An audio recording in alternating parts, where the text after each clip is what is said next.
Good afternoon. Bon après-midi à tous. I think the session we have the privilege of having interpretation services, so we'll be able to speak both in French and English. And I think also the colleagues who are following us online also have the privilege to have it both in French and English. So I will exercise my right to speak in French. Donc, bon après-midi à tous. Good afternoon, everyone. Ambassadors, representatives of ACP states, of European states, and also partners working with us on financial inclusion. We're happy to have you with us here this afternoon, taking part in this information session on a program that we announced some time ago, one of the pillars of the 11th EDF inter-ACP, especially under the private sector pillar. So this is with reference to financial inclusion.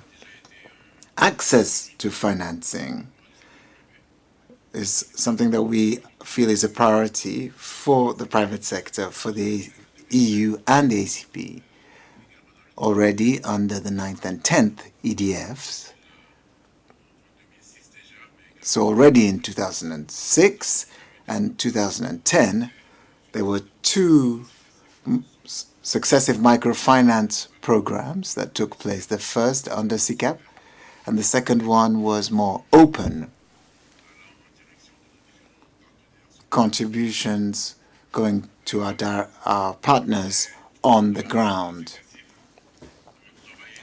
The various programs have worked in the three main ACP regions, Africa, the Caribbean, and the Pacific. For one of the programs,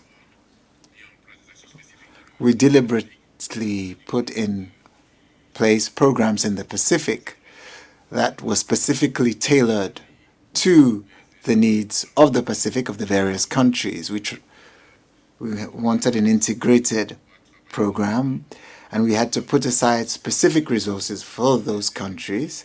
And we also worked in the Caribbean and in sub-Saharan Africa. Well, we didn't reach all ACP countries, but about 65 ACP countries were able to benefit from these programs in the past. As we launch this new program, our ambition is to be as inclusive as possible based on the configuration of the program, not only for our three main regions, Africa, the Caribbean, and sub-Saharan Africa, but also we're trying to be as inclusive within the various regions. We're trying to open up to as many ACP countries as possible through this program. That is always a challenge for inter-ACP programs. We want to be as comprehensive as possible, and we want to have the biggest possible impact on the ground, which means that we need to focus our efforts. We therefore need to strike a balance between the principle of inclusion in terms of country and region and the importance of having an impact and of scaling up our impact. We're convinced that the current program will allow us to go further than what we've done in the two previous programs. On the basis of evaluation reports we've received, we've seen that the last program, in the end, influence financial access for about 500 million people. And the first program and the second one, 300 million, so about 200 million. So about 700 million people were reached. And with the new dimension, which is the digital dimension we're bringing in this time, we hope that this impact can even be further increased. And this is why this time we've decided to go digital. We believe that the this aspect will have an even bigger impact on financial inclusion. We want to benefit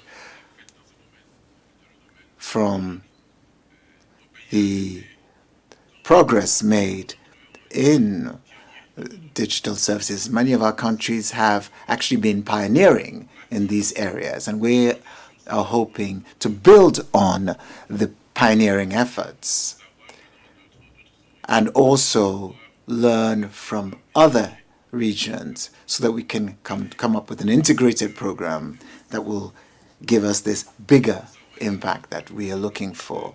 We're aware that financial inclusion mechanisms are extremely good, but they are challenging for our countries. Decentralized financial systems do mobilize an increasing amount of money and savings, but the financial transactions that are facilitated by digital financial services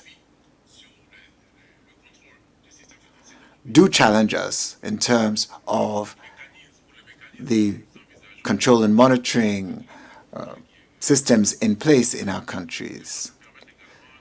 The call for proposals should make it possible to facilitate the development of auditing capacity, verifying bankability, financial viability for certain clients, and not allow perhaps those who have ulterior motives to use these services to their own less savory ends. So we want this to be a sustainable approach. We want financial inclusion that will allow us to maintain macroeconomic stability in our countries and not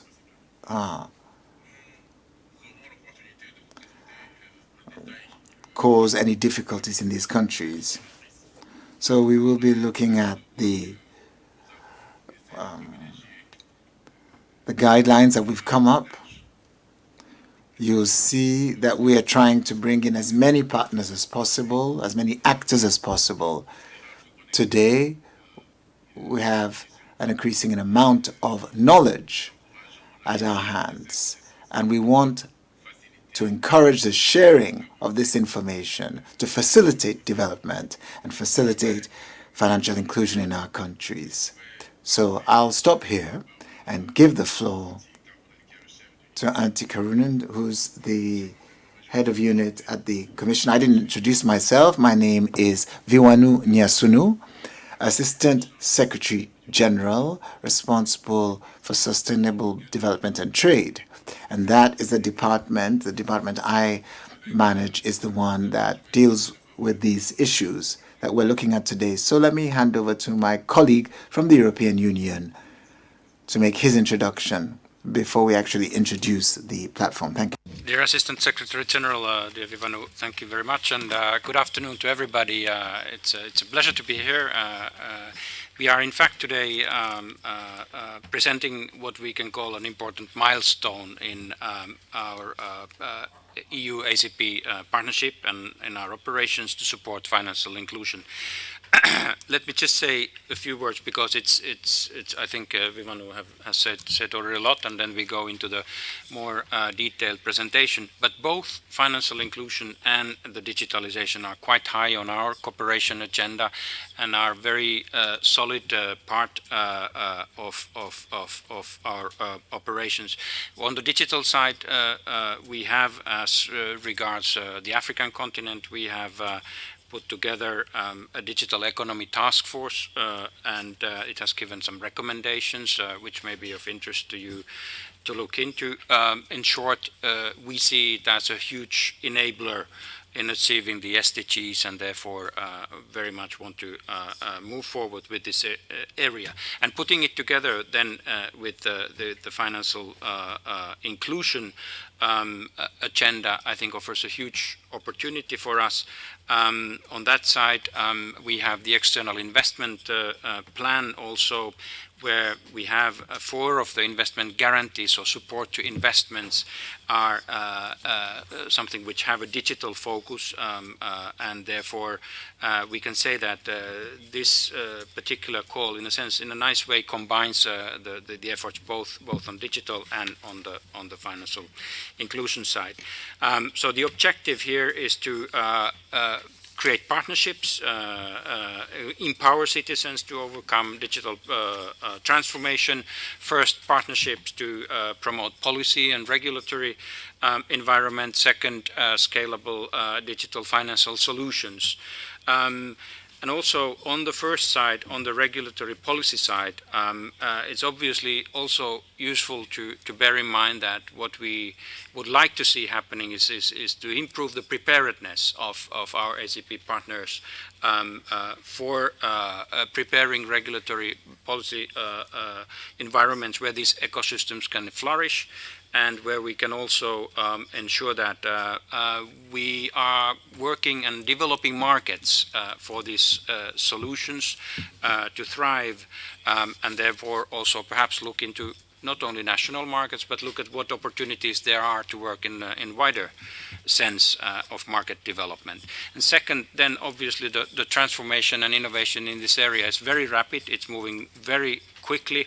So we hope that these partnerships, as a result of the call, would enable us to scale up innovative business models, share information, and indeed look for digital financial solutions that that could then be deployed in the ACP countries.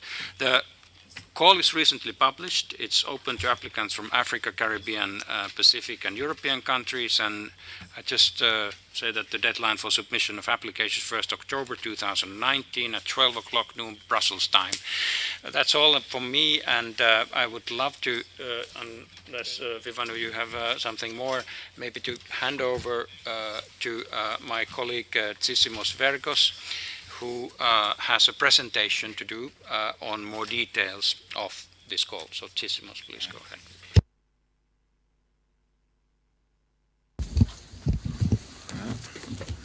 Mr. Deputy Secretary General, colleagues from the ACP Secretariat, the ACP business, ladies and gentlemen, our colleagues from our European Union member states, protocols observed, we are very happy to be here with you today to present you the call for proposals for digital financial inclusion. What I'm going to attempt in the next, I would say, 20-25 minutes, will be to give you a framework of the framework of what has brought the genesis of the need for this digital financial inclusion call for proposals, the thinking behind it, and then take you through its core objectives, its mechanics in terms of what kind of partnerships we are trying to encourage, what are the criteria, what are the cross-cutting issues, how it will be assessed and evaluated, and eventually what we would like to achieve through its implementation. I usually do not like reading speeches, but for the economy of this presentation, I have prepared a little bit of a speech so we can go faster. So in the first slide now, let's frame the notion of financial inclusion. The financial inclusion means that all individuals and business have access to useful and affordable financial products and services that meet their needs for transactions, payments, savings, credits, insurance, others, delivered in a responsible and sustainable way. Now, financial inclusion, and we have to always keep this in mind, is a natural twin of social inclusion. It is a key factor for social and economic progress, and as such, it maintains the highest order in the global inclusive and sustainable growth agenda. So, financial inclusion goes hand in hand with social inclusion. One does not happen without the other. It is important to put emphasis on the fact that the notion of financial inclusion goes far beyond the simple opening of a bank account, the access to any wallet or any payment system. Usually we see all these figures about financial inclusion. A lot of them, they refer to existing bank accounts. Financial inclusion goes further than that. The notion of financial inclusion touches upon issues of policy and regulatory environment, the existence of financial infrastructure, the capacities and compliance of the vast spectrum of financial sector institutions, the access to financial literacy, customer protection, the availability, suitability, and sophistication of financial services and products. We need financial services and products that can serve the people's everyday subsistence and essential financial intermediation needs. We're talking about poor people. We're talking about people that they are unbanked. We're talking about people that they are underserved. But we also need to serve their longer-term development needs. Investing, building assets, rendering them more resilient, accessing technology, increasing productivity, scale their entrepreneurial capabilities, and better manage the risk that comes with it. Accessing information, communicating, marketing, and so many others. So financial inclusion is about all these kind of things. Back in the beginning of the millennium, and during the implementation of the Millennium Development Goals, it was clearly seen that legacy systems of financial inclusion were facing physical and operational limitations in reaching the unbanked and the underserved. With social inclusion barriers, the absence of physical address, asset limitations, we're talking about poor people that they were living in rural areas, in peri-urban areas, accessibility barriers, opportunities for building credit records, the opportunities for participation in a productive financial life were marginal. And this was one of the big challenges that the global community faced while implementing the MDGs. Over the last decade, the scale of the digitalization of the global economy and the access to mobile digital technologies are sweeping aside barriers of geography and distance with massive impacts on financial inclusion around the world. Essentially, it's one of the greatest hopes in delivering the Sustainable Development Goals and building the links between social and financial inclusion. We have discussed, and all this knowledge is in the public domain. Digital IDs can address the challenge of formal identification and allow people to access social services, access finance, invest and participate in economic life. Digital connectivity cuts down physical and cost barriers. Policy and regulatory environments are adapting fast, recognizing the need for essential safeguards for responsible, secure, and a customer-centric digital financial inclusion. Extensive use of data analytics allow credit risk assessment, regulatory compliance, and supervision at a previously unimaginable scale. Internet of Things, artificial intelligence are all around us. They are giving us also, and to our partner countries, regulatory capabilities that will be very difficult to build with conventional institutional structures. The provision of financial services to people living in poverty, particularly women and youth, to informal business and in the remote areas, has traditionally been limited by the high cost of transaction and of network extension. However, over the last 10 years, digitalization has brought dramatic improvement in financial inclusion. Digitalization allows a reduction in transaction costs through disintermediation, reduced paperwork, and increased safety. We are going from brick to click. 1 billion people in our partner countries now have a mobile phone. Banks and non-banks, now we are in the notion of non-banks, mobile network operators, fintechs, edutech, health tech, all the educational technology community and the digital technology community have started to use digital financial services or integrate them in their offering. By the end of 2016, already outdated data, I would say there were 95 countries that they were having at least one active mobile money service. So it should be more in the scale of hundreds. In sub-Saharan Africa, at least 19 markets have now more mobile accounts than bank accounts. These are also figures that are used very often to show the scale of change.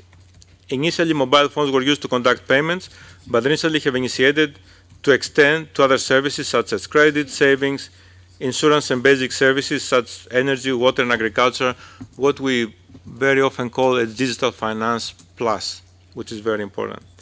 Digitalization has allowed the development of services between persons, person to person, people to people, money transfer for people to business, P2B, utility payments, government to people, okay, J to P, all these things that they are fast moving.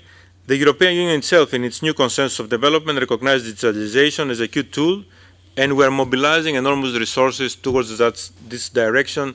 Antti just explained what is happening with the digital task force, with the Digital for Development strategy.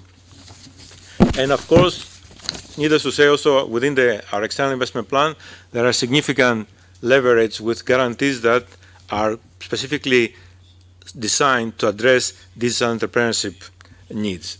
The new reality of digital financial inclusion has elevated Africa to a continent leading in mobile financial services. Personally, I was in Kenya, was living in Kenya in the post-election crisis in 2008 when M-Pesa brought a fundamental change in the everyday life of the Kenyan population. It was so refreshing to see these things happening in a country that had gone through very difficult circumstances. That showed how the people were prepared to adopt such kind of solutions and how the smart move and partnership between the regulators, between the private sector, between people that they had a vision could bring such a radical change. Uganda, Rwanda, Tanzania, South Africa, outside the ACP countries, we see the Indian stack is a very good example of digital financial inclusion and overall digitalization of the economy. It is happening, it's in front of us. It's the question, the challenge that is put forward is how to reap the digital dividends for the poor and how to make sure that does not become, instead of a force of inclusion, a force of exclusion. If we go now to the figures that we have in the slide, we can see also in Africa, again, things are happening, things are going fast, but still, out of 1.2 billion of a population, almost 400 million are not having a bank account. Almost 60% of them are women. So a lot of work to be done. If we go to the Caribbean, plenty of economic opportunities. There are many studies, a lot to gain from mainstreaming digital payments.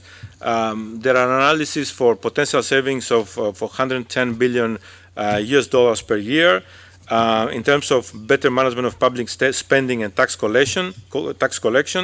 And there is also in last May 2018, there was a Caribbean Digital Finance and Free Trade System CARINET established. Offers digital financial services initiated by the Caribbean Free Trade Zone. The issue of role of digital financial services in e-commerce is understood and seen all around us. We're experiencing platform economies, how the different countries, the different type of economies at different stages of development linked into this process becomes very important. The Pacific, significant opportunities also there, but the Pacific is still one of the least banked continents in the world. UNDP is telling us that in the Pacific Islands, less than 10% of the population have access to basic financial services. Broadband connectivity, however, is increasing, and the digital financial services can become a game changer that can bring also digital financial inclusion in the island states in the Pacific, but also in the Caribbean. So, if we go now to the mechanics of the call for proposals, in terms of the global objective, we discussed about it in my little introductory remark. We want to stay in some keywords about inclusiveness and responsible digital financial services that can benefit people that they are in poverty. So this is a very particular trait of our call, and potential applicants should keep in mind they need to demonstrate such an impact, because there is a lot of movement and a lot of investment in the area of digital financial services, to what extent this bring forward appropriate services for the poor segment of the population, that's another conversation. Our call for proposals is exactly for promoting this kind of development. Now,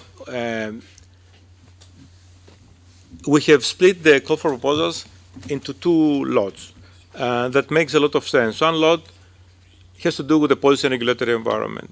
Digitalization is changing traditional roles in the economies. The regulators and the policymakers, they have difficulty to catch up. They see that you should regulate, but regulate carefully, ensure competition, but at the other time, make sure that you embed in your regulatory environment sufficient checks and balances that ensure responsible financial services, customer protection, cybersecurity, data protection. These are the big issues: financial literacy, digital literacy. You cannot have an impact on the poor communities without this kind of components. So here what we're trying to do in the Lot 1 is to build partnerships that they will allow to develop an interface, a dialogue interface with the ACP countries, and will allow them to start working on identifying their own regulatory needs according to the stage of development and the actors that they have in their economy. We recognize there is no one-size-fits-all solution, and therefore we want to make sure that the ones that they are at a more advanced stage pull the others with them, that there are a continuous exchange of information, that there are collaborative frameworks, that regionalization of financial inclusion is being discussed. We're discussing about the issues of interoperability, cross-border payments, and the rest. And in this way, we also bring forward the sufficient body of knowledge that the European Union has developed with its own digital market development that can enrich this dialogue and allows us to mobilize in a way that we can help our partner countries, the ACP countries, in order to trace their regulatory and policy pathways and move forward. Now, a similar story is the second lot of the call for proposal. That this one is addressing the importance of the digital entrepreneurship ecosystem. Now, again, we have countries, ACP countries, that they are already in a leading position at global level, and we have countries that they are still staring at these developments with great hope, but without the capabilities inside their territory of catching up into these processes. Now, entrepreneurship is apart from digital entrepreneurship, entrepreneurship ecosystem has to do with the stage of growth of an economy. Entrepreneurship does not happen out of thin air. It needs ecosystem. And what we can do with the digital entrepreneurship ecosystem knowledge and capabilities that we have now is to help the ones lagging behind to jumpstart this process. Digitalization allows us to build ecosystems that do not need to be relying on legacy systems, on physical presence. It allows us to jumpstart the process and help everybody to catch up, because, again, a differential in policy regulatory environment or entrepreneurship ecosystem will not allow for everybody, the ACP countries, the ACP as a group, to benefit from such process. And there is also a risk that you create certain, if you want, how can I say, variation or exclusions in the process, especially when it comes to, for example, regional economic integration or regional trade integration, which will have the deleterious effect that we would not like to see. So let's help the countries to build a roadmap for policy and regulatory environment. Let's help the countries to jumpstart their digital entrepreneurship ecosystem. This is the key objectives of the two lots. Now, regarding the priorities that we would like to see mentioned in the applications. First of all, whatever is proposed should be framed on the mindset of market development approach, taking into account market failures, institutional failures, governance failures, capacity building, if you want, gaps that do not allow digital financial inclusion to take place. It should bring forward robust, strong, comprehensive, multi-stakeholder alliances. It can be both public-public and public-private partnerships, but they should be sufficiently configured to show that they have the strength to deliver the objectives of the previously described lots. Women economic empowerment, youth economic empowerment, entrepreneurship, skills, access to basic utilities, what we discussed before, social inclusion, health, education, the needs for peri-urban and rural population, the needs of people living in crisis situation or even internally displaced population is also a very important area where such proposals would like to see such proposals bringing partnerships that propose solutions for such space. What is proposed should not be exotic or should not be so exotic that it cannot be replicated or it does not remain as sustainable legacy for the countries, for the ACP countries. Now, the call for proposals and the lots they have integrated into their philosophy, a regional approach, and this is not only because with limited amount of money we're trying to achieve significant scale.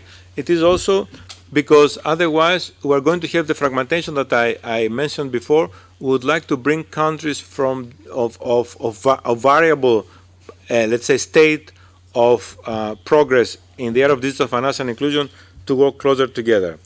Do not harm principle, and whatever we do has to be framed with a rights-based approach. We know that although digital financial services, digital financial inclusion is showing signs of tremendous change out there, we have also very worrying developments here and there, which can discredit the importance of such, if you want, important strategic goal. It is very important that within all the business model, within the approaches, both on the policy regulatory environment conversation, but also on the digital entrepreneurship ecosystem, to take into account issues that are of concern for the target population of the unbanked, the underserved, the people in the informal sector, people that needs to be educated and supported in order to improve their financial inclusion. We should not expose them to unnecessary risk, and we should ingrain into their mindset the confidence that they can trust the process of digital financial inclusion. Then, of course, the linkage to ongoing processes, the ACP private sector development strategy. I think anybody that would come forward with an application needs to study, first of all, the ACP private sector development strategy, the EU's development, the Digital4 development strategy, the things that we're doing within the EU's external investment plan in terms of supporting digital entrepreneurship and investment in the digital space, including, of course, also connectivity, and what we are doing with regional business finance also facilities in the Caribbean and in the Pacific. That's very important because, admittedly, we see also the opportunity of the call for proposal to bring forward investment grade opportunities which can benefit from the facilities and the guarantees of our external investment plan and the regional blended finance facilities. You have to keep also this in mind. Now, when it comes to discussing cross-cutting issues, the thread that we would like to see all along the different, if you want, the stages, and not the different stages, the different chapters, if you want, of a proposal will be a clear concern for women economic empowerment and the promotion of gender equality. I'm saying that simply why? Because I think there is a standing, if you want, misunderstanding of the gender mainstreaming processes. Women, youth, the different segments of the population, they have different needs. And if somebody does not offer to them financial services and products that serve their needs, just simple mainstreaming of generic products and services does not cut it sufficiently well. So somebody needs to keep in mind that the different segments of the population have different needs. Also, their needs vary from where they operate in a value chain, in agriculture, as informal sector or informal sector, in a wage, if you want, as somebody that's receiving a salary or somebody that is just having an occasional, wage from casual labor. All this needs to be taken into account. We would like to see this level of sophistication. Then it comes to the climate change, again, as another important cross-cutting element. Enough has been said about this. We would like to see that this, I mean, why we're saying the climate change also, we know that the lack of resilience or the lack of mitigation or adaptation will hit hardest people living in poverty. So we would like to see also anything that is being put forward that it enhances this resilience of the population of dealing with climate change dynamics around them, which we all know they are kind of unavoidable, and we have to manage them in a way that they do not become a constraint to our, if you want, aspiration for achieving the Sustainable Development Goals. Now, why we're mentioning our communications, which is another document that is worth reading.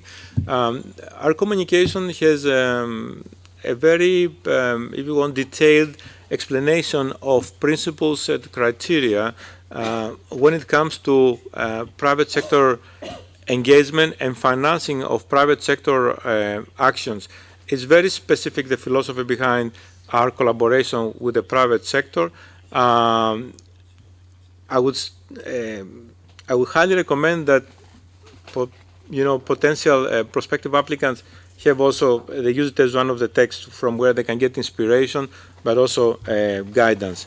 Now, the other important thing that is always a little bit the less exciting but so important is we would like to have proposals that they clearly explain how their impact is going to be assessed. And the assessment has to go to a sophistication that allows disaggregation of data that can allow us also to see through the impact achieved. And I have to be sincere with you, we hope that all these proposals could also, if you want, open new perspectives regarding result and impact measurement using. So strange, yeah, because it's not like the interface that you have. Maybe if you push, could you just click here and see if maybe we can find? No, you just brought it out. Back that way. There must be like a select button. Écran large, bureau, aucun. Colonne de tri, aucun. Ok. Date d'envoi, objet ascendant. So if you click once, it opens the thing up. Yes. Disposition. Let me try bureau. Okay. Yeah, maybe. Yes, this should work. Hmm? You just cancel. Click. I don't know why it keeps doing in iOS. Okay, try another view. Wait. Actualiser. Okay, go back. La boîte de courriel est vide. You've done it.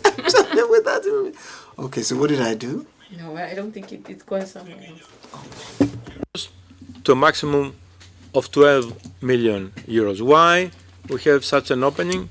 Simply because we would like to encourage robust, large-scale partnerships, not micro partnerships that will implement something but they might die after the implementation. We would like to build something that scales sufficiently enough that allows practically all the ACP countries to link.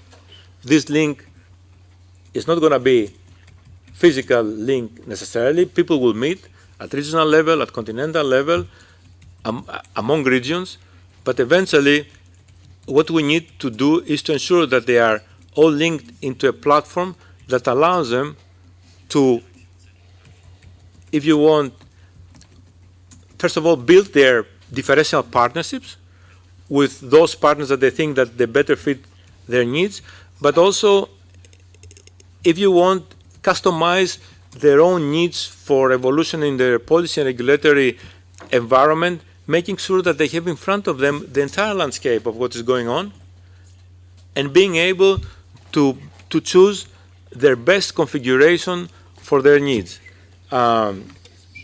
Sustainability of what is going to be proposed is important, and that's why we encourage also bigger, larger, robust partnerships. Now, it's a call for proposal, it's a grant, so there is always an element of co-funding. We're not going to fund 100% of the actions, but our maximum contribution will go to 70%, so 30% should come as own contribution from the consortium and the various partners. Regarding the length of implementation, between 36 to 60 months, we will say 36 months will be very, if you want, brief for such an undertaking. It's up to the applicants to prove the validity in terms of time frame proposed of their application. Now, a little bit about what these actions might include. We explain actions that can capitalize on existing participatory country diagnostics and develop relevant participatory diagnostic campaigns when needed, and roadmaps to better understand partner countries' needs and constraints, as well as their engagement in terms of financial inclusion. I will always say and suggest, don't spend in your applications a lot of energy and resources on diagnostics. The diagnostics are out there. They are surrounding us. It's about operationalizing them. So I would say somebody that will come with an application or a consortium that will propose to study for 3-4 years the needs of ACP countries is not going to be the most attractive proposition. I think it's more the ones that they say, well, we're aware of the diagnostics, the little bit missing we will land, and we'll go for their operationalization. The second bullet, foster conducive policies and regulatory frameworks for inclusive financial systems in relation to digital financial solutions accessible at minimum cost for users. There are a little bit all the things that we discussed before. Traditional roles in the economy are changing. The digitalization of financial services brings opportunities for efficiency, for transparency, for longer-term investment, for for improvements in financial infrastructure. But how do you do that? Where do you start? How do you build? With whom? Who is your strategic partner? These are the things that we expect that these partnerships bring. So this bullet says simply because that the partners needs to have their own expertise and knowledge in this space.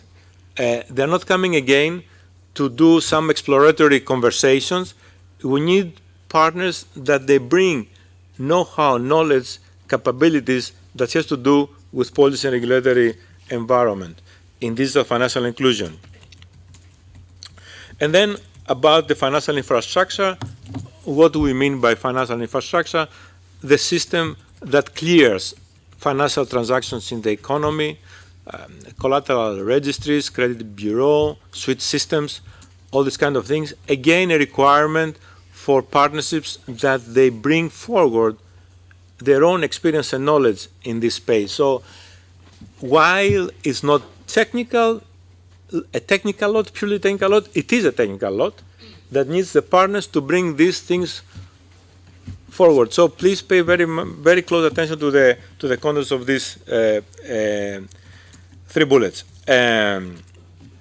Again, the issue of a regulatory environment that needs to go beyond beyond the digital payment system. There is always a confusion. Sometimes we tend to if you want to confuse or to call digital financial inclusion the access to digital payment systems. It's far from that, and the consortium that will come to work with our ACP partner countries, they need to push this space in what we call digital finance plus. So regulating the digital financial inclusion in the area of education, of health, of water, sanitation, is about all these kind of things. So again, if you want, this is almost a 4th bullet that says,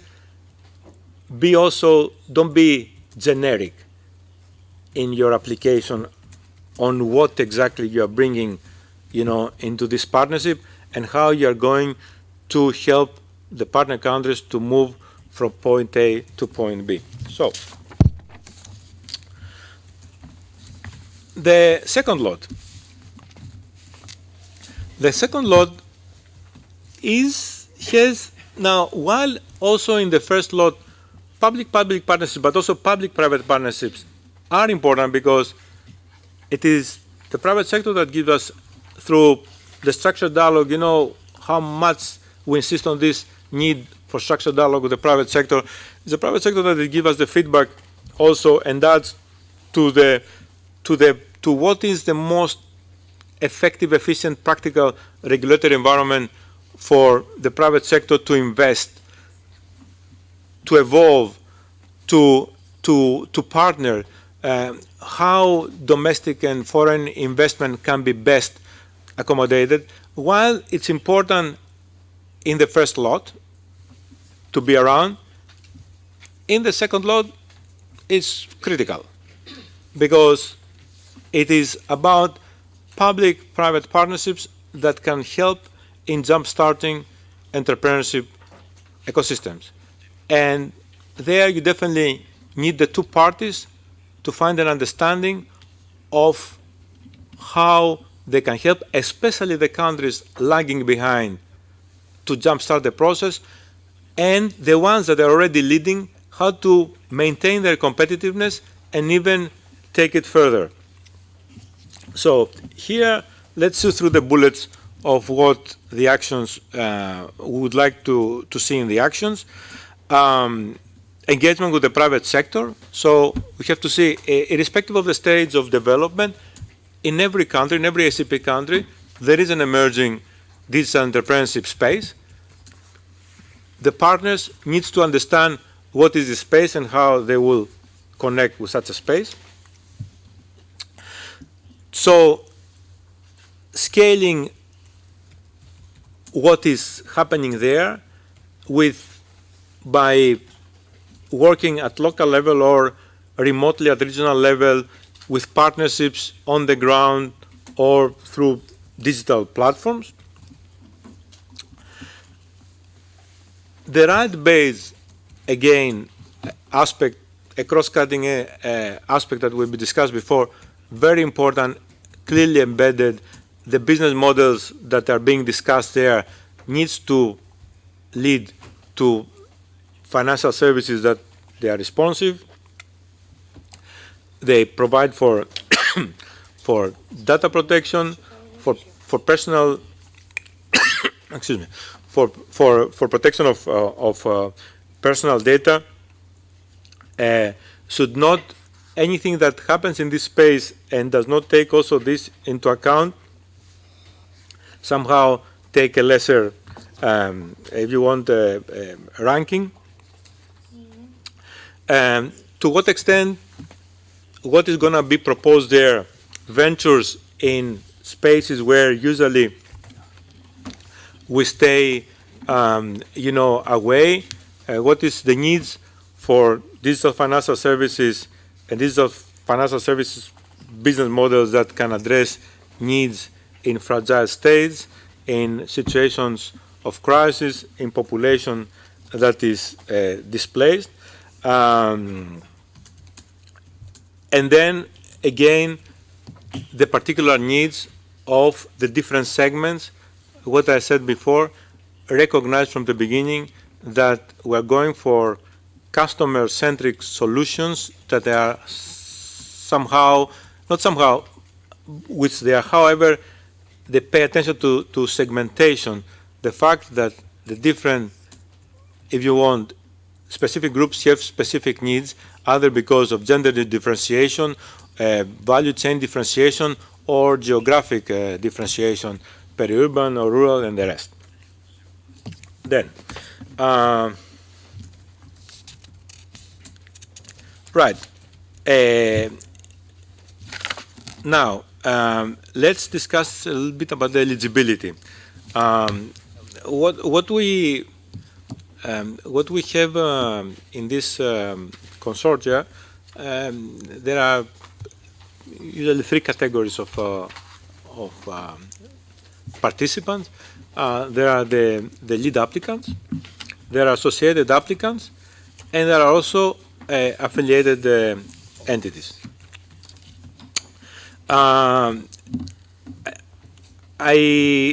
I reckon that many among you, it's not the first time that you participate in a call for proposal, so more or less you are familiar with the, if you want, the legal and institutional, if you want, traits that participation in such a call entails.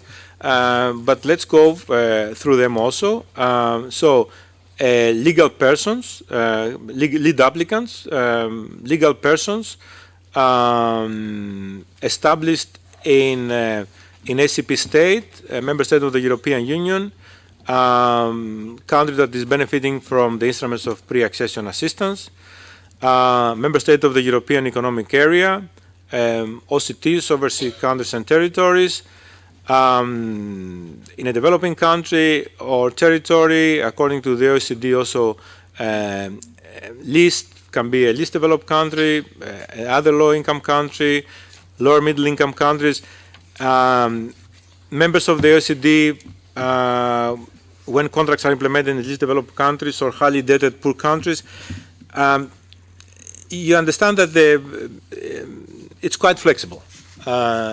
It's practically, it encourages and allows a wide range of participation at the level of the lead applicant, and if you want, the litmus test will be on what the lead applicant brings also together with the consortium in terms of experience, capabilities, and vision, as we explained before. And that's why we have here the specific experience criteria. We're asking for at least 5 years of experience in project management because we're talking about sizable operations. Therefore, project management is going to be one of the demanding functions of which the lead applicant needs to, if you want, deliver. Experience with public-private partnerships.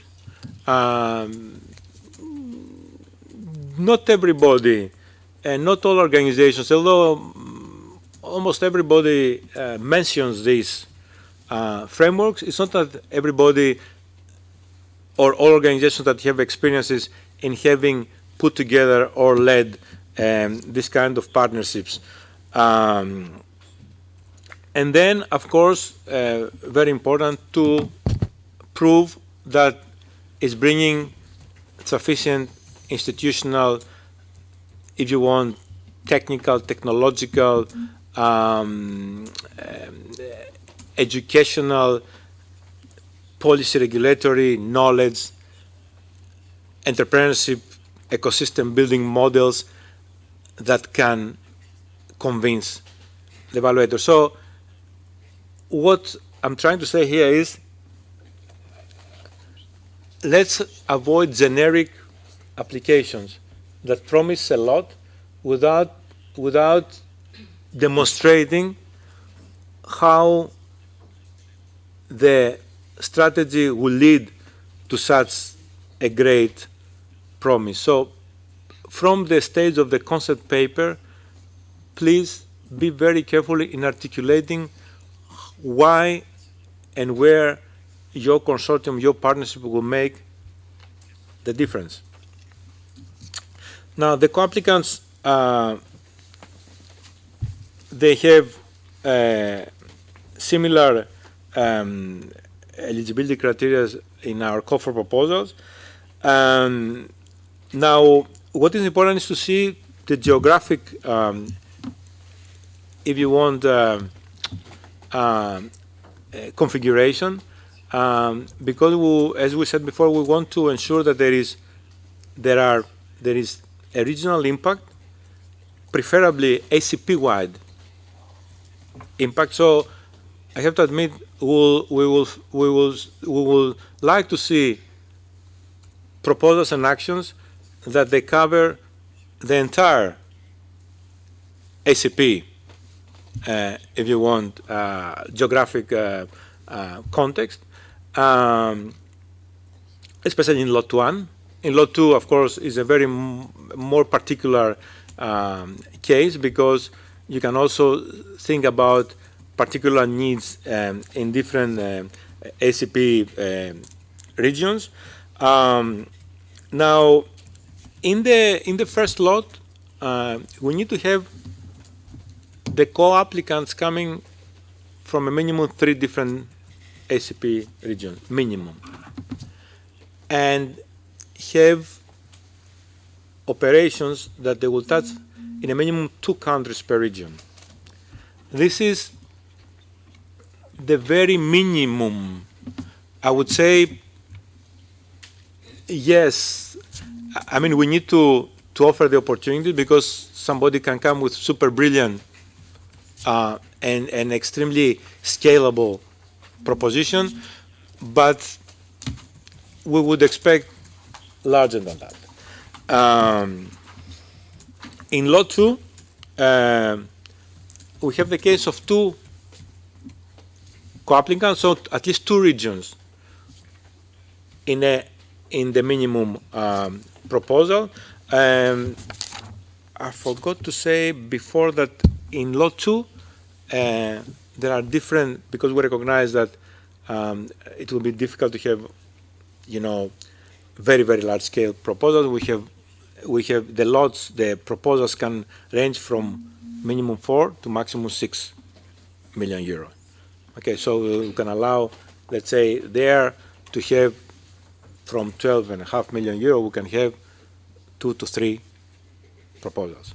And our intention is to make clear from the beginning that we are looking for strong consortia. The evaluation process is a strenuous and tedious, and we mobilize significant resources to make it happen.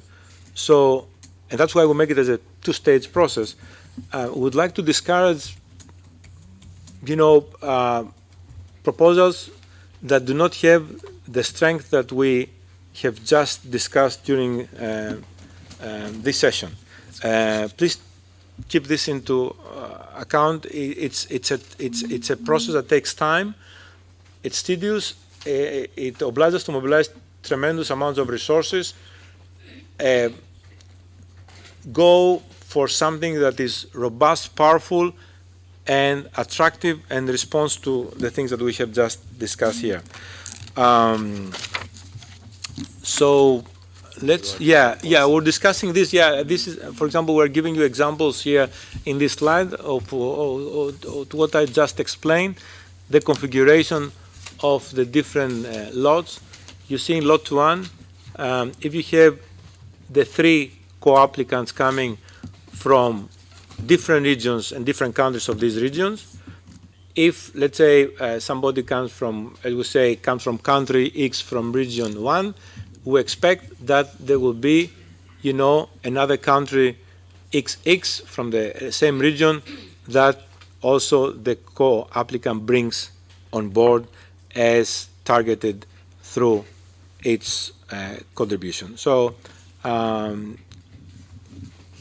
now, anyhow, we can make available the presentation. So just to quickly close, because here I'm giving a red flag, and now some restrictions. The ones that are going to be lead applicants, they will be allowed to submit one application per lot.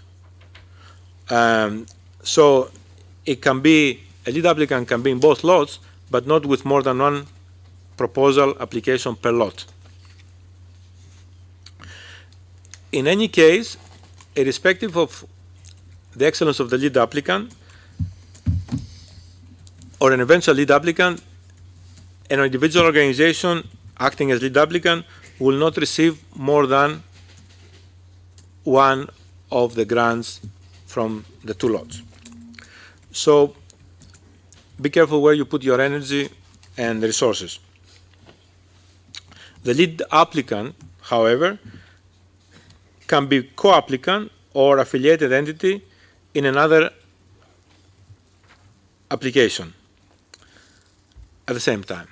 So you can be lead applicant in one application and co-applicant or affiliated entity in another application. And a co-applicant or an affiliated entity may not participate in more than 2 applications for this specific call. Other calls allows that. But so we're saying that because we think that the following months are very important for you to think over and build your partnerships. And there will be a lot of energy in conversations of who partners with whom and under what conditions. So please keep this in mind, because eventually we'll see a community of potential, if you want, applicants developing, and you will be able to see in this space, and of course be free to communicate with anybody, and you will see after a while this will be a lot of overlapping, if you want, conversations towards optimizing, if you want, the partnerships that will stand well in this kind of call.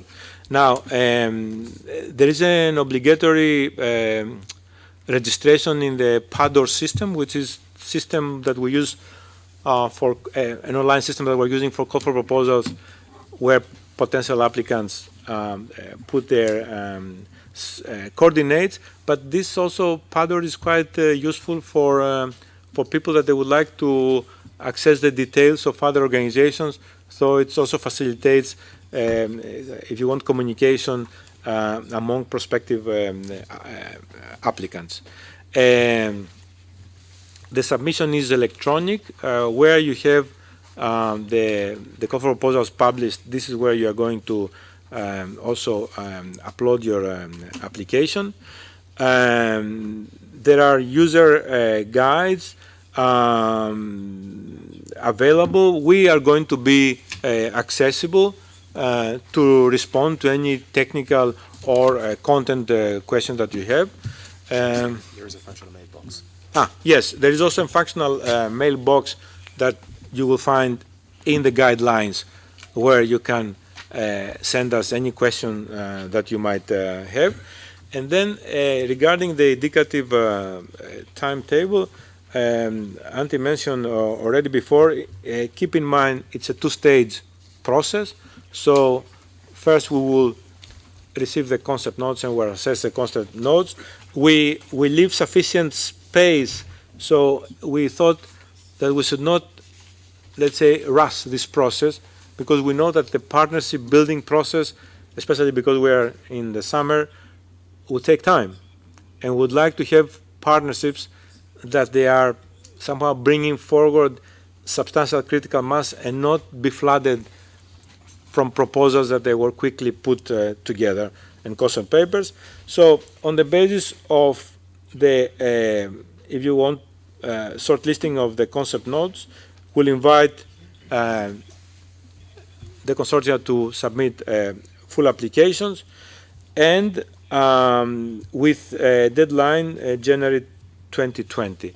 So if you do some good preparatory work between now and the submission of the concept note, you will have enough time also to work on the, if you want, in the main, in the full application. So that's it. Of course, I don't know if we have some time for some quick Q&A.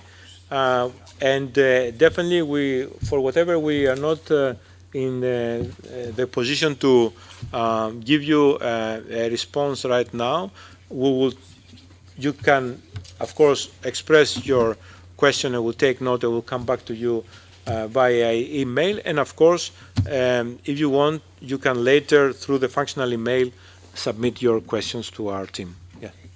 Good afternoon, everybody. Just a few remarks on that, actually.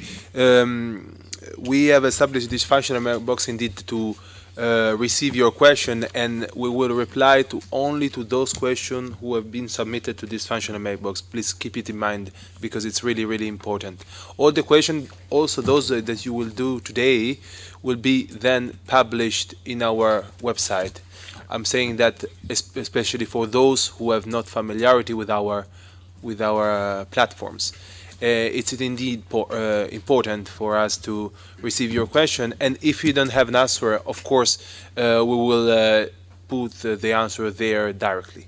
The last point before opening the floor is the question and the application can be made both in English and in French. So depending on your language capabilities and capacity, you are very welcome to make the application based on those two languages. Thank you. So if there are any questions, please. Just quick question regarding financial support to third parties. There isn't any clarity in the document in terms of what that implies, grants or guarantees, or what's the instrument that's implied with the financial support. Thank you.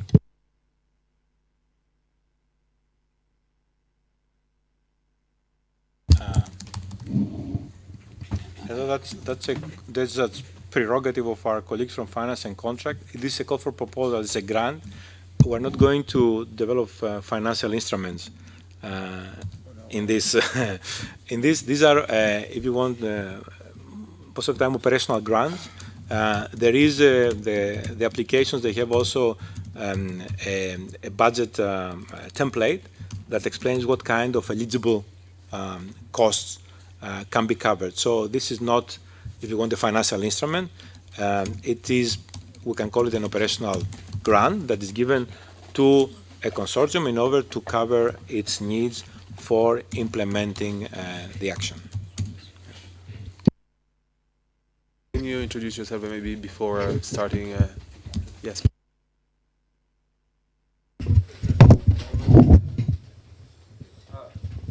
Sorry. Go ahead, yeah. Yes. Yeah. My name is Alan Moore. I work with the Irish League of Credit Union Foundation. We're one of the successful grantees, the last round of funding. It's kind of 3 linked questions, mentioned with Lot 2. It's just to get clarity on the 3 regions. There's reference to Africa having 4 sub-regions. So when you say you need to cover 2 regions, particularly with Lot 2, but even with Lot 1, does that mean it needs to be either African, Caribbean, or Pacific, or can those 2 regions be 2 regions from Africa? Second question is on the time frame, ideal time frame for Lot 2. You made reference that you know, it might strengthen your application for Lot 1 if it's longer. Would the same apply for Lot 2? And also the size of the funding. Obviously, is there a preference for larger applications, financial applications, given the management from an EU perspective? So I don't know if that's clear. Thank you.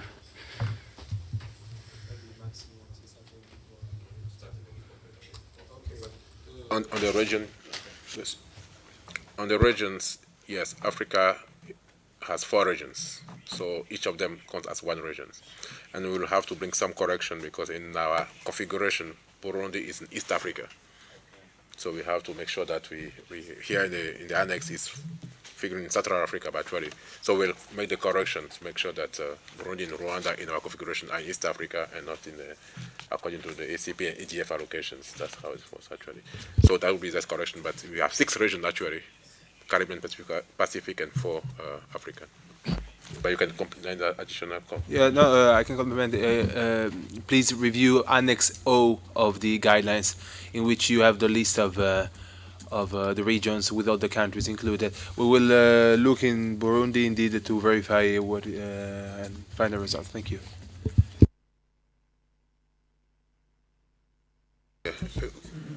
We can.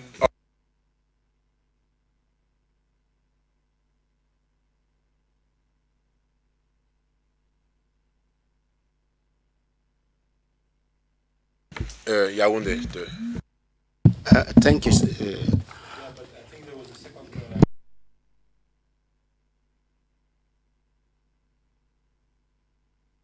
Yeah, the first time I asked, again, the preferred duration for Lot 2, there was a reference to Lot 1, a preference for a longer duration, and then for both lots, is there a preference for larger funding applications, the minimum versus maximum? Je pense qu'on va prendre des questions. We're going to collect the responses. Yaoundé 2. Thank you, sir. My question, I hope everything is not completely close, because I do see a tension in what you are presenting. Because from the first part of the presentation is you want to make things happen. You want some very concrete actions, and then you want to see change. At the same time, you want the entire world. Okay, the more you become international, the less effective you are at making things happen, especially taking into account the specific conditions that we are dealing with. And then I also see the design here really somehow penalizing African institution. I don't see an African institution being able to mount a consortium to go and deal in the Pacific. But we understand what needs to be done in Africa. Why can't we make proposal to work on things that we can fix rather than to get into complicated arrangement with partners that make things more complicated and maybe ultimately undermine the efficiency of what we are trying to achieve? Is there a possibility of amending some of that? Yes, Lithuania, and then we go to Oxfam.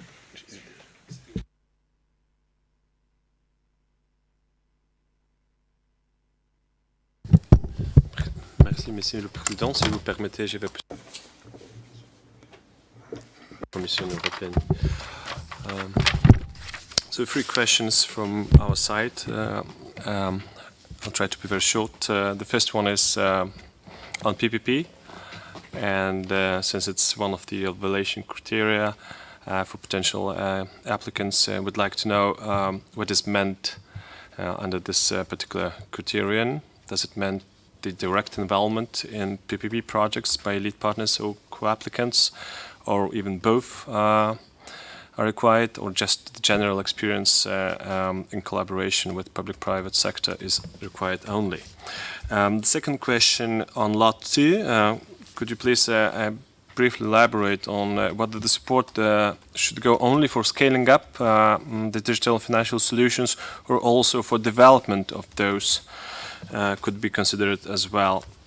And the third question, it was stated that private sector organizations can participate on the condition of not earning the profit from the potential grant. How this criterion is going to be applied? We could give an example. Let's say, for instance, a new infrastructure for digital and financial services is being developed, and in order to ensure sustainability, it will need to be maintained. And in this case, consequently, the cost of using it may occur, and the organization that will manage the infrastructure should actually benefit and should cover the costs. Would it be considered as a profit or not? So these three specific questions, if you cannot answer, of course, we can write them in written form, but yeah, thank you.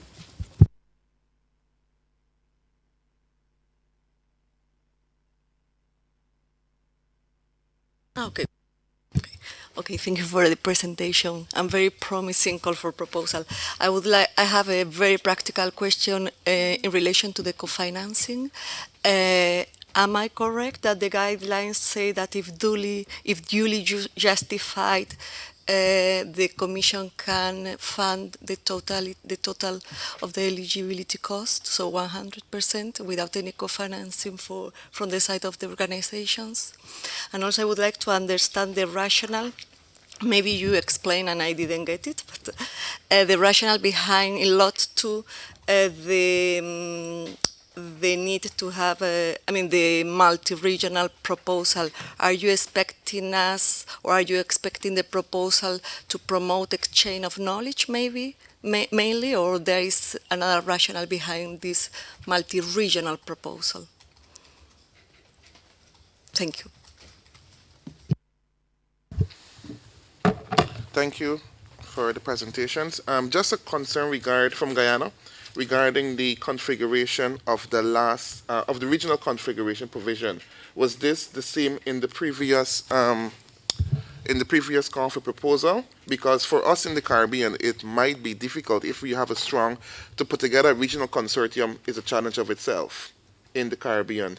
So for us to reach out to Pacific or to Africa or even to Europe, it might present some challenge. So is this proposal generally geared towards generic organization to benefit generic homemade, homegrown CSOs, or is just geared for international NGOs so that they can, because they will have the capacity to pull together an international consortium? So what is, just like to echo from my colleague across the table, at the beginning of the presentation, it was very inspirational and, moving looking at in terms of how we can include digital financing for rural and these poor communities in our regions. But then there is this caveat, which I think majority of people around the table, this will present a duly challenge in terms of meeting this criteria for successful participation. Thank you. Thank you very much, Isolina Voto from CTA. Thank you very much for the very interesting presentation. Building on other questions posed, I just have a remaining one, which is on sectors. Obviously, digital inclusion affects many of the sectors, health, education, agriculture, etc. Do you have a kind of share of those sectors you would like to receive proposals on, or just the best proposal put forward, even if they will end up all in the same sector? Thank you very much. Good afternoon, everyone. I'm Chiara Rodiciani from World Vision, and I would like to ask you whether other countries which are not ACP, so whether the action could be implemented also in other countries which are not ACP once the ACP requirements are met.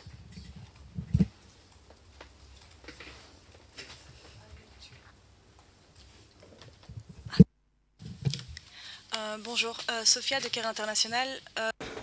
I would like to know if there are any restrictions on what type of co-financing can be used, and private sources of financing will be available. Thank you.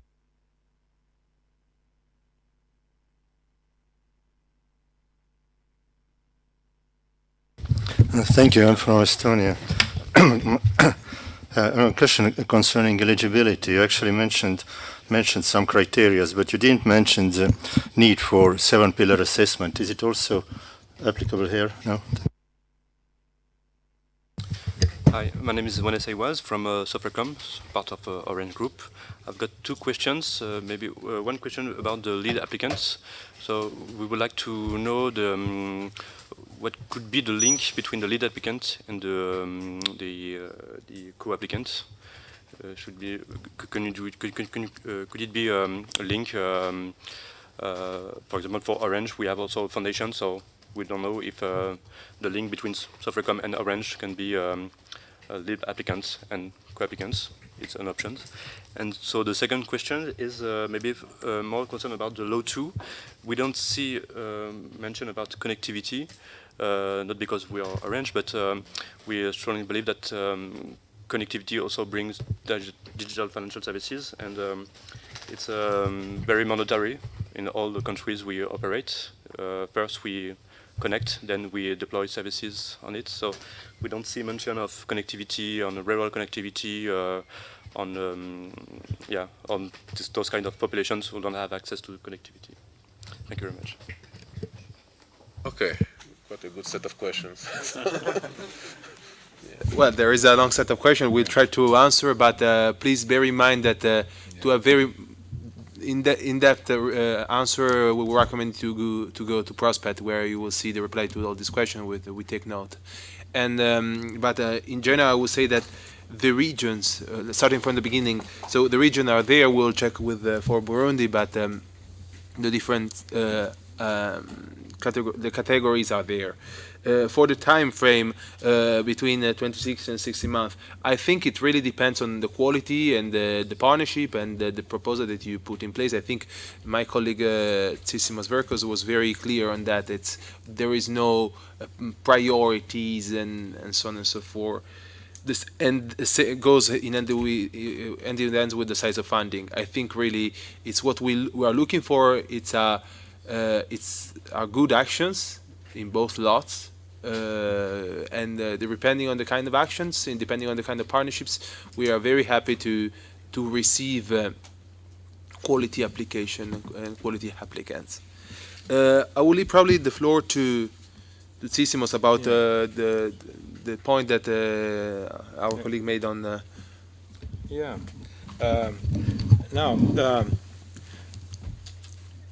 There is a question that has come towards us and the ACP Secretariat very often. What do you want to achieve with 24 million euros? How are you going to cover all the entire ACP countries? How are you going to benefit them? The response there is, but we're talking digital here. Somebody, we keep seeing people scaling amazing products, services, knowledge, information, solutions with very limited resources. This is a call for proposals. It's not a call for services where we are looking for partnerships to extend technical assistance to countries. We are looking for partnerships that they bring together their own critical mass of knowledge in a way that can be scaled and more, if you want, powerfully brokered for the needs of the beneficiaries. And that's why we are insisting on partnerships that they are not coming to explore, but they are coming with confidence to scale and enhance. Now, when it comes to the African institutions, this is not a research program. I don't know if you participate ever in our research framework program as a university or as an institution. This is a program that comes within the philosophy that emanates from the ACP private sector development strategy, that we have to build out there a narrative of public-private dialogue that starts changing things. In this case, the particular chapter of this dialogue is a digital financial inclusion. Now, by asking the co-applicants to come from ACP regions, and on top of that, to have in both lots partnerships in at least 2 countries per region, we have tried to push for the participation of ACP organizations. This is not a program where we're going to come and find a national actor to do some research or some training sessions for some operators or some government officials in order to achieve something.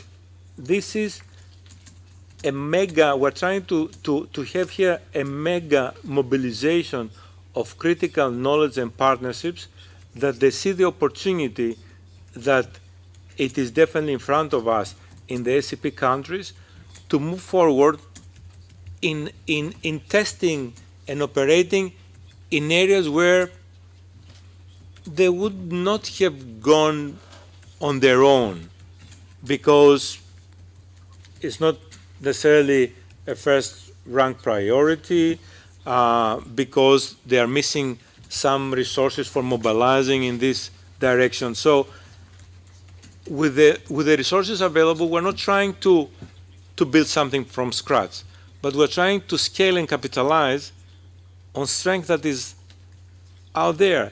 And yeah, you see, we have this difficulty. Yeah. And therefore we say the way it's laid out, it brings the ACP institutions as a privileged co-applicants, and knowing also that the resources, they have resource limitations. This brings also to the lead applicant or other affiliated entities the obligation to see how they can bring more resources that they can cover for the presence of the ACP institutions. So we have intensely discussed about all these things, given the limitation of the resources. If we had 150 million euros in front of us, we'll be discussing for other things. And that's why we're going towards such a direction. Yeah. I don't know, and now I would say, I will ask maybe the ACP Secretariat to add to this thing, because I think it's very linked to the amount of resources we have in front of us, But we believe that this kind of consortia will bring strength also to ACP institutions and will allow them to build partnerships that they will last beyond this. This is a jump-starting process, but we need organizations that they bring the critical mass of knowledge and the capabilities. It's not a program to build capabilities within the organizations that apply. We want the organizations that apply to be capable enough to extend the capabilities to the beneficiary constituencies. That's the, if you want, the angle of approach. So I think it's a very important question, and the question that comes back now comes back to an ACP organization, a university, a foundation, a government department, a parastatal, is what can you bring in such a partnership? Is it the knowledge of particular needs of particular communities, particular value chains, particular segment of the population?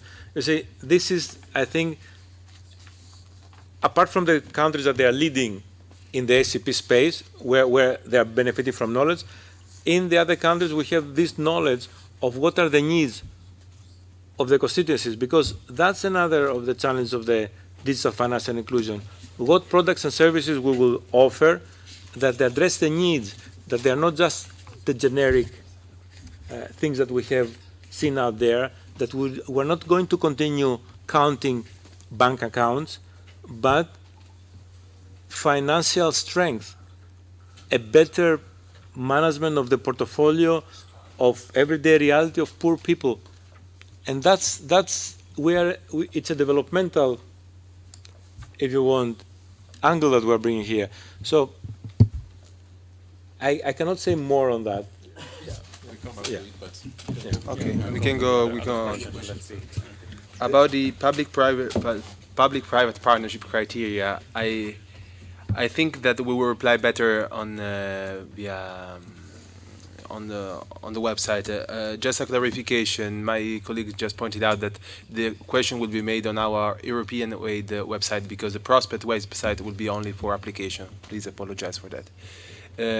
But I mean, the links are in the presentation that will be shared. So, for that part, especially, we'll reply by email.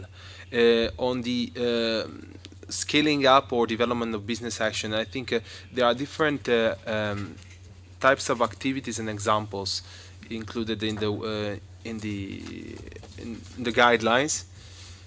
Please refer to that, but I think it's open to, if you have ideas, I mean, these are types of examples, please refer to that. On the co-financing, we will reply by email. I think it's really deserve some clarification on our side, also to improve our the creation of this partnership.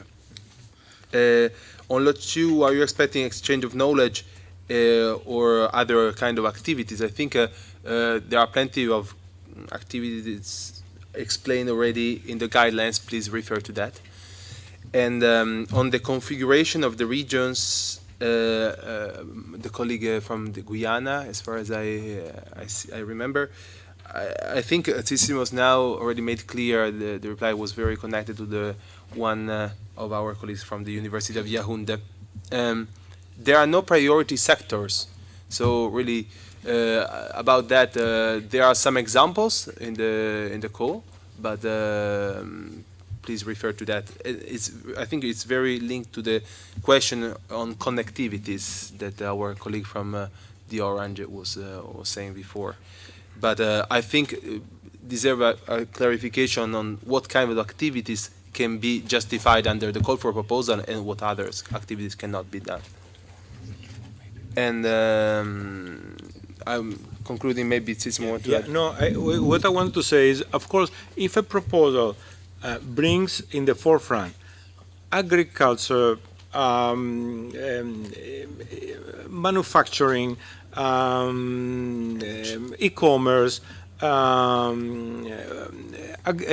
health, education, of course,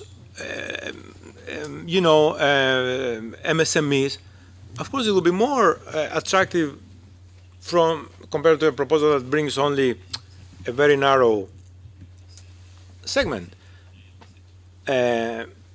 So, of course, there are sectors that we have discussed many times. Agriculture is one of the sectors that, but at the same time, also access to energy is.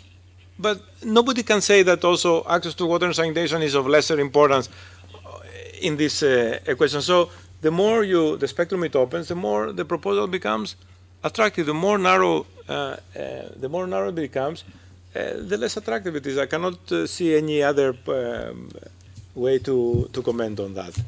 And there is also very clear strategic documents, both from the ACP Secretariat and the EU, in where you can find your answers around the priority sector, I must say. And on the participation from outside the ACP country, I think that this call is about only ACP countries, but we will reply to that as well to make clear what are the geographical location of the actions. But it's in Annex N on Annex O, I don't remember exactly, there is also the list of eligible countries in which the action will take place. So I will refer to that as a good is a good place to find your answer. There is no need for 7-pillar assessment. There is no need on the 7-pillar assessment, indeed. Then on the co-financing from the private sector, we will come back on that. I think yes, it's the best option for us. And I don't see other questions. If I forgot some of the question, please. Maybe the secretary wants to say something. No, actually, I forgot the question on the justification for 100% fundings from the European Union. I think my colleague was pointing at page 10, where you have the of the guidelines in English, where you have the exact answer to your question. So please refer to that. Yes, yes, exactly. Yes, but of course, you have to justify in a way, in a proper way. And maybe the ACP secretary wants to say something. Oui, rapidement. Briefly, 2 or 3 things on geographic coverage first, and then an answer to the University of Yaoundé. I would understand that the Caribbean and Pacific would have concerns more than Africa. Africa does not lose out at all. The activities could actually take place in the 4 African regions alone. But if the Caribbean were to say that they feel they'd been penalized, I would understand much more. So if you were to have a Caribbean organization having to cover the Pacific and the Caribbean, I do believe the explanation was provided. We want to go beyond the activity per se to put forward solutions that can indeed be replicated elsewhere. On the country of the action, I think here we're talking of ACP countries. The Cotonou Agreement does provide for situations whereby you could have activities in parallel, marginally in other countries. So you could put some activities taking place, for instance, in Egypt for 0.1%, but according to the Cotonou Agreement, this is what is stipulated as regards ACP activities. Eligibility is not lost if activities take place elsewhere, but this has been going on under Cotonou for the last 20 years. It needs to be justified, but certainly under Annex 4 of the Cotonou Agreement, this is the provision, and we often remind people of that. So the bulk of the action needs to be in ACP countries. Now, if a very small amount of the activity takes place in another country, this can be argued for. And with respect to Sofricom and Orange's question, now I said we wanted multi-stakeholder action and to have you think outside the box, to focus and indeed work with outside partners. And indeed this would favor a multidisciplinary approach so that you can draw on the input of various stakeholders. And also on the question regarding the regions, indeed, there is very little in the way of bankability within the Pacific regions, and we need to then look at what input we can bring in that would make an impact on those regions, so that resources would be set aside to tackle a certain activity. It has been difficult to secure partners to work in that region. So when it comes to solutions that are deemed to be feasible in other regions, we would want to ensure that these can also be spread to regions that to date have not had the same opportunities. So this is what I wanted to add. But certainly if you are not satisfied with the answers,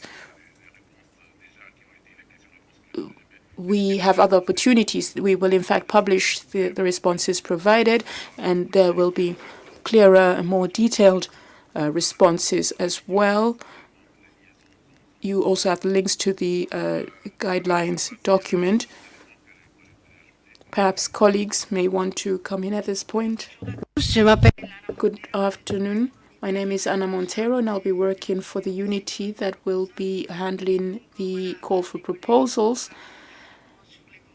And indeed, my colleagues have spoken about the content. It is important, and what is important to include in a proposal. But I want to give you some practical advice to ensure that your proposals are accepted from an administrative standpoint. So I would advise you to read the guidelines carefully. If you have questions, you can use the mailbox. We will not provide individual responses or by mail. All responses, for the sake of equal treatment, will be provided on the EU website. It is also important to distinguish between the various systems, PADOR, Prospect. This may be baffling for some who are not well versed in this. So once you register, you are given a code, and with this number, you register. Why is it important to register through PADOR? For one, it is obligatory, and also because all of the information that is relevant is to be found. That is where we will see annual accounts, outcome reports, audit reports. So you need to distinguish between PADOR, which is a database for organizations, and Prospect. And Prospect is the system through which you will send your proposals, which we as a Commission will use to carry out the evaluation, and through which you will be notified every time you receive a letter via Prospect. Otherwise, all of the information is published on the European website, as well as the guidelines, the application forms, the responses we provide, and even more detail. Another important aspect is the application form. Why? And you need to go through it because it explains what we're expecting from you, but there is a checklist at the end. So that is what we will be checking for in terms of the administrative paperwork. If you do not submit all of the items on the checklist, your application will not be taken on. So have you worked in the regions 3 for Lot 1 and 2 for Lot 2? So it is important to check this information and ensure it is accurately included. We will read through all this information, and your administrative check will be carried out based on the information in the system. Otherwise, you may be surprised to be rejected if we fail to secure enough applicants, and simply because you may have there may have been an oversight, and therefore will not be able to admit these. So please go through all the information and make it possible for those evaluating you to do their job. Put yourself in their shoes. Be clear, precise. Do not apply at the last minute. On the 1st of October, we have the deadline, and at midday, the system will lock up. There will not be any other opportunities at that point to send in the application. So you can only send it in through Prospect. If you encounter any technical problems, you can email us and explain the technical difficulties. which need to be justifiable so that other means could be used to send in your paperwork. If you send in your documents after the deadline, your application will not be admissible. With regard to the lead applicants and other aspects related to the affiliate identity, this is all explained in the guidelines. There are various types of eligibility criteria. As my colleagues explained, for lead applicants, there are a set of criteria for eligibility, and lead applicant requirements are explained in Annex N, whereas eligibility for the action, where it can take place, is in Annex O. So you need to be clear about nationality or the location for the beneficiary, where the project will take place and where the project can take place. If you have any problems, well, first of all, you should already try to register on PADOR. It can take some time, and there can be some time between the allocation of the PADOR number and actual registration. You should know that at this point we cannot give you feedback on how eligible your project would be at this early stage. This is not very clearly pointed out. Well, you should really be coming to us with questions about points that are not well clarified in the guidelines. But otherwise, the guidelines should be quite clear. And if you look at the evaluation grid, you will notice a few elements, and also in the full application. So your first job at this point is to get evaluated, to ensure then that the information you provide is comprehensive, is in full, so that your project can be taken on. And good luck. Je pense que c'est le dernier mot. Bonne chance à tous. Indeed, good luck to one and all. All the best as you prepare your projects. Thank you to our colleagues in the interpretation booth. And we thank our colleagues in the technical booth as well, who have helped us stream this event. Thank you all.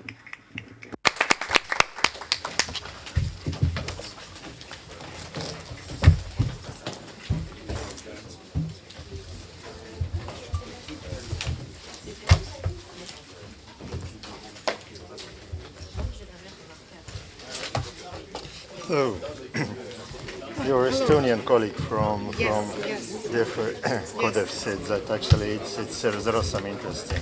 Yes, so because as you see, we have good partnerships because it's such a project, so it's impossible. Are you staying here next week? Sorry? Are you staying yes, next week? I'm staying here. Yeah, maybe we'll find a time just